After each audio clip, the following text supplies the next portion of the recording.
ஏன் வந்து விஜய் அவர்களுடைய கட்சி வந்து ஆட்சி அமைப்பதற்கு திமுக சார்ந்த கட்சிகள் எல்லாம் துணை புரிந்தன்னு யோசிச்சு பாருங்க. எதுக்கு இவங்க வந்து விஜய் அவரை வந்து ஆட்சியில வைக்கணும்? அது என்ன அவங்களுக்கு இருக்கு? திமுக மிக கடுமையா எதுவும் சொல்லல.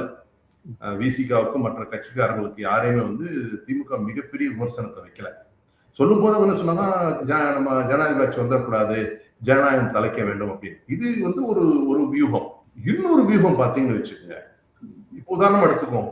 இப்ப வந்து இந்த ஆட்சி அமைக்காம யாரும் ஆட்சி அமைக்க முடியாத சூழ்நிலை உருவாயினா என்ன இருக்கும்? உங்களுக்கு இன்னொரு தேர்தல் வந்திருக்கும். வேற வழியில கொஞ்ச நாளைக்கு கவர்னர் ஆட்சி இருந்திருக்கும், அப்புறம் ஒரு தேர்தல் வந்திருக்கும்.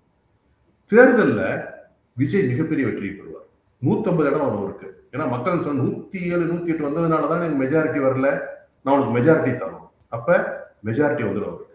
இல்ல விஜய் மக்கள்கிட்ட போய் வந்து என்ன ஆட்சி அமைக்க விடலை அப்படின்னு சொல்லும்போது மக்கள் இன்னும் ஒரு பாதிக்கப்பட்டவரை பார்ப்பாங்க. அடுத்தது பாத்தீங்கன்னா இந்த மறுதேர்தல் வச்சோம்னா விஜய் 150 சீட் வாங்குவார், தனி மெஜாரிட்டி வருவார்.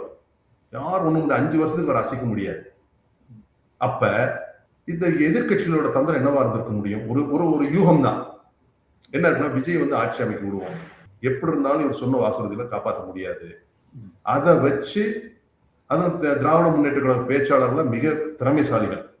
இதை வச்சு மக்கள்கிட்ட பூரா சொல்லுவாங்க, எங்களை கேட்டீங்களே 1000 ரூபாய் கொடுக்கணும்னு அட்லீஸ்ட் எங்க முதல்வர் கொடுத்தாரு, இவரால் இத்தனை திட்டங்கள் சொன்னாரே கொடுக்க முடியல அப்படின்னு சொல்லி ஒரு 6 மாசம் 1 வருஷம் மக்கள் மனதுல விஜய் அவர்கள் ஆட்சி எதுவும் செய்யவில்லை, அவர் சொன்ன வாக்குறுதிகளை காப்பாற்றவில்லை, அவர் ஏதோ வந்து தேர்தலில் ஜெயிக்கணுங்கிறதுக்காக வாக்குறுதி கொடுத்துட்டாரு, அவருக்கு அரசியல் அனுபவம் பத்தாது, அவர் கூட இருந்தவங்களுக்கும் அரசியல் அனுபவம் பத்தாது, அதனால ஏதோ வந்து பொத்தாம் போக்குல திட்டங்களை சொல்லிட்டாரு, மக்களை ஏமாத்திட்டாரு.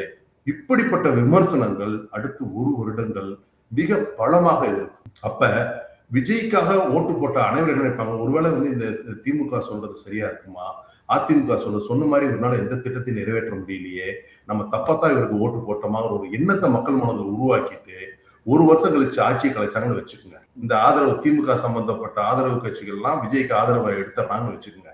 என்ன ஆகும்? மறுபடியும் தேர்தல் வரும். தேர்தல் வரும்போது விஜய் அவர்கள் மீது இருந்த மதிப்பு குறைஞ்சிருக்கும். அவங்க பழையபடி நினைப்பாங்க, இவங்களுக்கு அனுபவம் பத்தாது, ஏன்னா சொன்ன எதையும் செய்யல. அடுத்தது வந்து ஊழல். திராவிட கட்சிகள் வந்து எங்க ஊழல் நடக்கும், எப்படி ஊழல் நடக்குறதுல இருந்து அத்துப்படி அவங்களுக்கு கண்குத்தி பாப்பா பார்த்துட்டு இருப்பாங்க. இந்த அரசுல எங்கேயாச்சும் ஒரு இடத்துல யாரோ ஊழல் பண்ணா அதை பிடிச்சு மிக பெருசா பூதகரமாக்கி, விஜய் ஆட்சியில் ஊழல் இல்லைன்னு சொன்னீங்களே, இங்க பாருங்க ஊழல், கையங்களவா பிடிச்சிட்டோம், வீடியோ இருக்கு, போட்டோ இருக்கு, ஆள் இருக்கு அப்படின்னு 2 மாசம் 3 மாசம் கழிச்சு பாத்தீங்கன்னா அங்கங்க ஊழல் குற்றச்சாட்டுகளை கொண்டு வருவாங்க. எப்படி பதில் சொல்ல போறாங்க?